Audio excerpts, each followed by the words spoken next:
Hello class, good morning. Lecture series में आगे का लेक्चर कंटिन्यू करते हैं। लास्ट लेक्चर में हम लोगों ने क्या पढ़ा था? मैंने आप लोगों को फिजिकल और केमिकल स्ट्रक्चर के बारे में बताया था, ठीक है। किसके? डीएनए के, कि डीएनए का फिजिकल स्ट्रक्चर कैसा होता है, केमिकल स्ट्रक्चर कैसा होता है। फिजिकल मतलब उसकी अपीयरेंस कैसी है, ठीक है। डायग्राम बनाया था मैंने आपको। बीडीएनए के बारे में जनरली हमने वहाँ पे डिस्कस किया था। आज हम लोग मैंने कहा था कि नेक्स्ट लेक्चर में हम लोग क्या पढ़ेंगे? Types of DNA. तो आज यहाँ पे मैं आपको टाइप्स ऑफ डीएनए बताने वाली हूँ। तो केमिकल और फिजिकल स्ट्रक्चर में क्या डिफरेंस था मैं आप लोगों को बता चुकी थी कि फिजिकल मतलब उसकी फिजिकल अपीयरेंस कैसी है, कि वो दिखाई कैसा देता है, और केमिकल में क्या होगा कि उसका स्ट्रक्चर कैसा है, ठीक है। कौन सी पोजीशन पे कौन सा ग्रुप जुड़ा है, मतलब उसका केमिकल फॉर्मूला क्या है, केमिकल स्ट्रक्चर कैसा है उसका, ठीक है। उसको हम केमिकल स्ट्रक्चर में पढ़ेंगे और फिजिकल में क्या पढ़ेंगे? उसकी अपीयरेंस कैसी है, ठीक है। इतना क्लियर हो गया था? आई होप आप लोगों को समझ में आ गया होगा लास्ट का लेक्चर। आगे कंटिन्यू करते हैं। आज का टॉपिक है हमारा टाइप्स ऑफ डीएनए, ठीक है। पेपर कौन सा चल रहा है हमारा? सेकंड, और यूनिट कौन सी है? फर्स्ट है, ठीक है। तो टाइप्स ऑफ डीएनए में स्टार्ट करते हैं। डीएनए के बहुत सारे टाइप्स होते हैं, ठीक है, लेकिन हमको हमारे सिलेबस में कौन से पढ़ने हैं? ये 3 टाइप्स, ठीक है। तो हम लोग इसी पे फोकस करेंगे। आप लोग गूगल करेंगे तो आपको बहुत सारे डीएनए के टाइप्स मिल जाएंगे, लेकिन हमें उन सभी को नहीं पढ़ना है। हमें क्या करना है? केवल ए डीएनए, बी डीएनए और जेड डीएनए की स्टडी करना है, ठीक है। तो मेन हमारा फोकस इसी पे रहेगा, ठीक है। तो स्टार्ट करते हैं। स्ट्रक्चर तो याद होगा सभी को, डीएनए का स्ट्रक्चर कैसा होता है। आज मैं अगर बोलूं कि पर हेलिकल टर्न क्या होता है, बेस पेयर्स क्या होते हैं, तो आप सभी को क्लिक करेगा माइंड में कि क्या बताया था मैंने आपको, जो कि मैं फिजिकल स्ट्रक्चर में आप लोगों को क्लियर कर चुकी हूँ। तो चलो स्टार्ट करते हैं आज का। सबसे पहले क्या है? कैरेक्टरिस्टिक्स। किसकी पढ़ेंगे?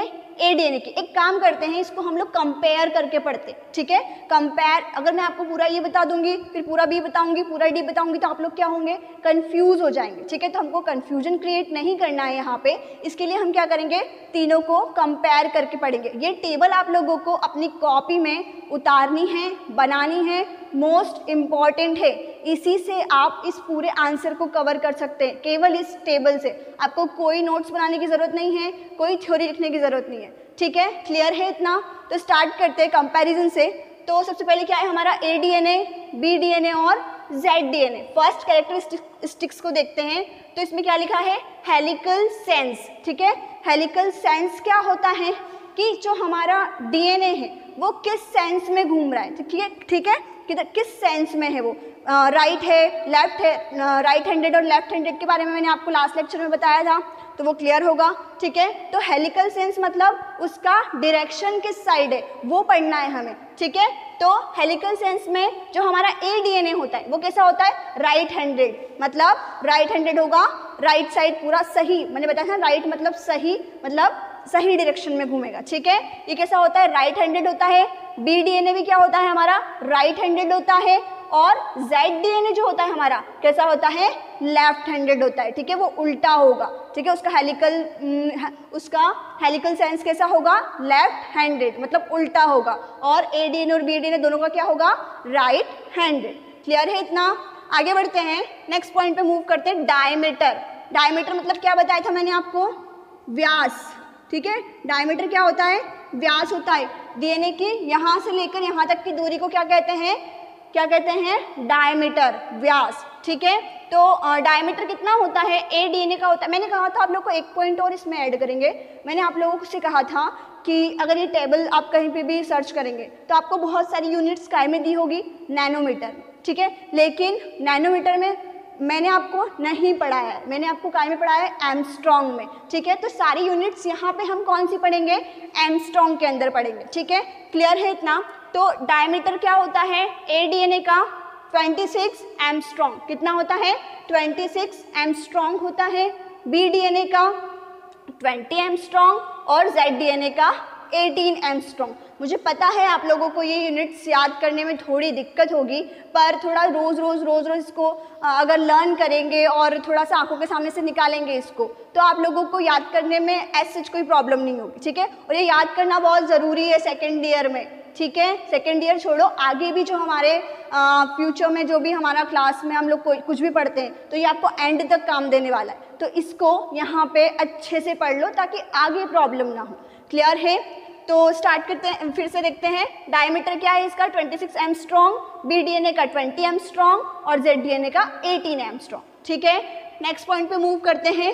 बेस पर टर्न ऑफ हेलिक्स। ठीक है, बेस पर टर्न ऑफ हेलिक्स मतलब एक ये पूरा टर्न, एक बेसिस का पूरा टर्न, मैंने समझाया था आपको लास्ट लेक्चर में कि ये जो पूरा टर्न है, एक टर्न, वो कितने उसकी क्या साइज होती है। तो क्या साइज होती है बेस पर टर्न ऑफ हेलिक्स? एक हेलिक्स के टर्न की साइज क्या होती है 28 एंगस्ट्रॉम। क्या होती है 28 एंगस्ट्रॉम। BDNA की होती है 36 एंगस्ट्रॉम और ZDNA की होती है 44 एंगस्ट्रॉम। ठीक है, क्या होता है बेस पर टर्न ऑफ हेलिक्स, नाम से ही क्लियर है, इसमें कुछ भी ज़्यादा दिमाग लगाने की जरूरत नहीं है आप लोगों को। बेस पर टर्न ऑफ हेलिक्स मतलब एक टर्न।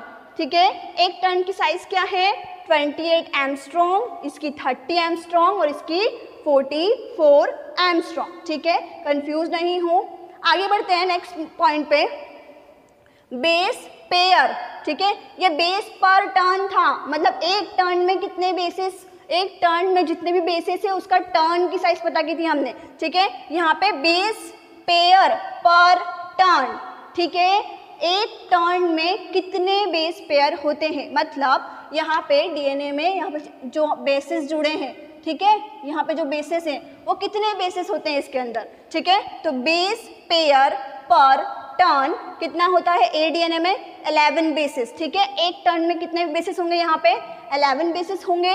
BDNA में कितने बेसिस होंगे 10 बेसिस होंगे और ZDNA में कितने होंगे 12 बेसिस होंगे। ठीक है, क्लियर है? यहाँ पे बेसिस जो होंगे हमारे एक टर्न में वो अलग अलग हैं तीनों में। क्या है फर्स्ट में ADNA में क्या है 11, BDNA में कितने हैं 10 और ZDNA में कितने हैं 12। ठीक है, आगे बढ़ते हैं, नेक्स्ट पॉइंट पे मूव करते हैं।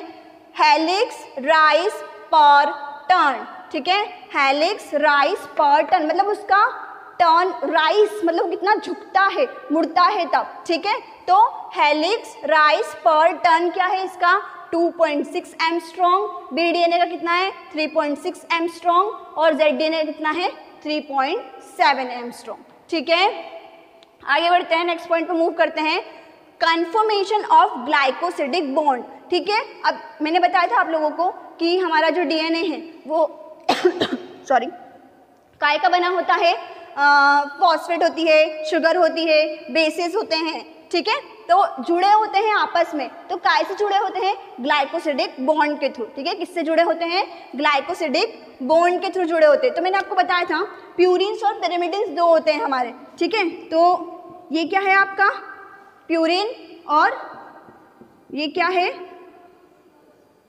हमारा पिरिमिडिन। ये क्या है पिरिमिडिन। तो प्यूरिन क्या होता है सिंगल रिंग मतलब मोनोसाइक्लिक और पिरिमिडिन क्या होता है डाइसाइक्लिक होता है। ठीक है, तो इनकी कन्फर्मेशन कैसी होती है, ग्लाइकोसिडिक बॉन्ड जो होते हैं वो कैसे होते हैं। अगर हमारा जो मैंने आपको स्ट्रक्चर बना के बताया था लास्ट क्लास में, याद होगा कि बेसिस कहाँ जुड़ते हैं शुगर के ऊपर। ठीक है, शुगर ये हमारी शुगर होती है, ऐसे ये क्या होती है हमारी शुगर और यहाँ पे क्या होता है बॉन्ड के थ्रू, यहाँ पे बॉन्ड के थ्रू क्या होते हैं हमारे बेस पेयर एक बेस जुड़ता है। ठीक है, हमारा जो भी है ये प्यूरिन या पिरिमिडिन ग्लाइको ये यहाँ पे आके जुड़ेंगे। ठीक है, तो कैसे जुड़ते हैं ये, तो इनकी कन्फर्मेशन कैसी होती है वो पता करना है यहाँ पे ग्लाइकोसिडिक बॉन्ड। तो अगर सही साइड पे है, ठीक है, तो एंटी, और अगर उल्टा जुड़ा है तो क्या होगा सिन। मतलब ये तो सिंपल हमारा एक ही रिंग है तो इसमें ज़्यादा प्रॉब्लम नहीं होगी।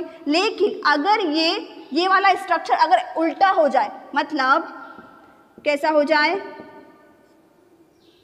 अगर ऐसा हो जाए तो ये कैसा कन्फर्मेशन हो जाएगा सिन कन्फर्मेशन, और अगर ऐसा जुड़ा है तो क्या कन्फर्मेशन हो जाएगा एंटी कन्फर्मेशन। ठीक है, आई होप क्लियर हुआ होगा। एक मोनोसाइक्लिक रिंग होती है हमारे पास, एक डाइसाइक्लिक रिंग होती है। अगर उसका कन्फर्मेशन उल्टा हो जाए तो उसके जो जुड़ने की जो होगी जुड़ने का जो कन्फर्मेशन होगा वो क्या हो जाएगा, चेंज हो जाएगा। ठीक है, तो यहाँ पे देखा आपने कन्फर्मेशन ऑफ ग्लाइकोसिडिक बॉन्ड, इसका एडीएनए का कैसा होता है, एंटी। ठीक है, अगर सही साइड जुड़ा है तो एंटी, मतलब सही साइड ही जुड़ता है, मतलब एंटी होता है। बीडीएनए में भी एंटी होता है, लेकिन जेडडीएनए में क्या होता है, एंटी फॉर पिरिमिडिन्स और सिन फॉर प्यूरिन्स, मतलब वो वहाँ पे जो ग्लाइकोसिडिक बॉन्ड बनेगा वो इस कन्फर्मेशन में वहाँ पे ज्वाइन होगा। ठीक है, मतलब इस कन्फर्मेशन के साथ ही ज्वाइन होगा, मतलब ऐसा उसके अंदर होता है। ठीक है, ये कुछ चेंज नहीं होगा यहाँ पे। ठीक है, तो कन्फर्मेशन ऑफ ग्लाइकोसिडिक बॉन्ड क्या है, इसमें एंटी होता है, इसमें एंटी होता है, इसमें एंटी फॉर पिरिमिडिन्स और सिन फॉर प्यूरिन्स। ठीक है, आगे मूव करते हैं हम नेक्स्ट पॉइंट पे, मेजर ग्रूव और माइनर ग्रूव। ठीक है, मेजर ग्रूव और माइनर ग्रूव लास्ट लेक्चर में आप लोगों को मैं बहुत अच्छे से बता चुकी हूँ कि मेजर ग्रूव क्या होता है और माइनर ग्रूव क्या होता है। ठीक है, खोल के देखना लेक्चर को, समझ में आ जाएगा। मेजर ग्रूव जो होता है इसमें एडीएनए में कैसा होता है, नैरो और डीप। नैरो मतलब संकीर्ण। ठीक है, मतलब नैरो मतलब झुका हुआ, संकीर्ण होता है ना, एकदम से सिकुड़ा हुआ बोलते हैं हम लोग, वैसा। और कैसा होगा, डीप, अंदर के साइड घुसा हुआ। ठीक है, तो कैसा होता है, इसमें नैरो और डीप होता है, इसमें वाइड और डीप होता है, मतलब चौड़ा होता है और डीप होता है। ठीक है, वाइड एंड डीप। और इसमें कैसा होता है, फ्लैट, इसमें कोई भी डीपनेस या कोई भी शैलोनेस या कोई भी वाइडनेस इसमें दिखाई नहीं देगी। ठीक है, फिर माइनर ग्रूव की बात करें तो इसमें होता है वाइड एंड शैलो होता है, इसमें नैरो एंड डीप होता है और इसमें भी नैरो एंड डीप होता है। ठीक है, आगे बढ़ते हैं, शुगर पकर्स। ठीक है, शुगर पकर्स क्या होते हैं। ठीक है, शुगर जो होती है, आप शुगर का स्ट्रक्चर देखेंगे तो शुगर क्या होती है, हमारी जो शुगर होती है वो ऐसा झुकावदार क्या बनाती है, स्ट्रक्चर बनाती है। जब जुड़ती है तब ऐसा स्ट्रक्चर बनाती है, जब वो सीधे फॉर्म में नहीं रहती, थोड़ा हल्का सा झुकाव पैदा करती है। ठीक है, उसी को क्या कहते हैं, शुगर पकर्स बोलते हैं। ठीक है, तो मैंने बताया था नंबरिंग की थी शुगर की, आपकी 1 2 3 4 5 6 5 है ना, नंबरिंग की थी ना, तो वहाँ पे नंबर्स के अकॉर्डिंग अंदर की तरफ झुका होगा तो क्या होगा, एंडो, और बाहर की तरफ होगा तो क्या होगा, एक्सो। ठीक है, तो यहाँ पे हम देखते हैं शुगर पकर्स क्या होते हैं, इसमें होता है C3 एंडो, मतलब थर्ड पोजीशन पे क्या होगा, वो अंदर की तरफ झुका हुआ होगा। ठीक है, यहाँ पे क्या होता है, C2 एंडो, मतलब सेकंड पोजीशन पे क्या होगा, शुगर का स्ट्रक्चर कैसा होगा, अंदर की तरफ डीप होगा। ठीक है, तो ये हो गया हमारा एडीएनए में C3 एंडो और बीडीएनए में हो गया C2 एंडो। मूव करते हैं जेडडीएनए पे, तो जेडडीएनए में क्या होता है, C2 एंडो होता है पिरिमिडिन्स के लिए। ठीक है, C2 एंडो किसके लिए होता है, पिरिमिडिन्स के लिए, और C3 एंडो होता है प्यूरिन्स के लिए। ठीक है, ये तो हो गई हमारी टेबल की बात। ये पॉइंट्स थे तो मोटे मोटे मैंने आप लोगों को समझा दिए, यही इंपॉर्टेंट पॉइंट्स है, इसके अलावा आपको कोई पॉइंट्स नहीं पढ़ने। ठीक है, ABZDNA के अंदर अगर इतने पॉइंट्स लिख देंगे तो अच्छे मार्क्स मिल जाएंगे। ठीक है, अब बात करते हैं इनके स्ट्रक्चर की, कि इनका स्ट्रक्चर कैसा होता है। ठीक है, तो जो हमारा एडीएनए होता है वो कैसा दिखाई देगा आप लोगों को, ऐसा बिल्कुल अरेंज, कोई भी उसके अंदर मतलब कोई हेलिक्स जो टर्न है वो न ज़्यादा झुका हुआ न ज़्यादा एक हिला हुआ। ठीक है, एक जैसा एक्सिस पे एक जैसा अरेंज होता है। ठीक है, डबल हेलिक्स होता है डीएनए, याद होगा। ठीक है, तो इसको ऐसे बना होता है। बीडीएनए की बात करें तो क्या होता है, उसका हेलिक्स जो होते हैं थोड़े से घुमावदार और झुकावदार होते हैं। ठीक है, तो ये समझ में ये स्ट्रक्चर ऐसा दिखाई देगा। और जेडडीएनए कैसा होता है, एक्सिस पे तो सीधा होता है, दोनों बेसिस अरेंज, दोनों हेलिक्स जो होंगे हमारे अरेंज ठीक से होंगे, लेकिन क्या होता है, इसका मूवमेंट जिगजैग मूवमेंट होता है। कैसा होता है, जिगजैग मूवमेंट। यहाँ पे क्या होगा, जिगजैग मूवमेंट करेगा, इसीलिए इस डीएनए का नाम क्या है, जेडडीएनए। ठीक है, तो बात हो गई, तीनों डीएनए समझा दिए मैंने आपको, एडीएनए, बीडीएनए और जेडडीएनए। ठीक है, टेबल क्लियर हो गई होगी, स्ट्रक्चर क्लियर हो गए होंगे। एक बार और जल्दी से रिवाइव कर लेते हैं फटाफट कि क्या पढ़ा है अपन लोगों ने।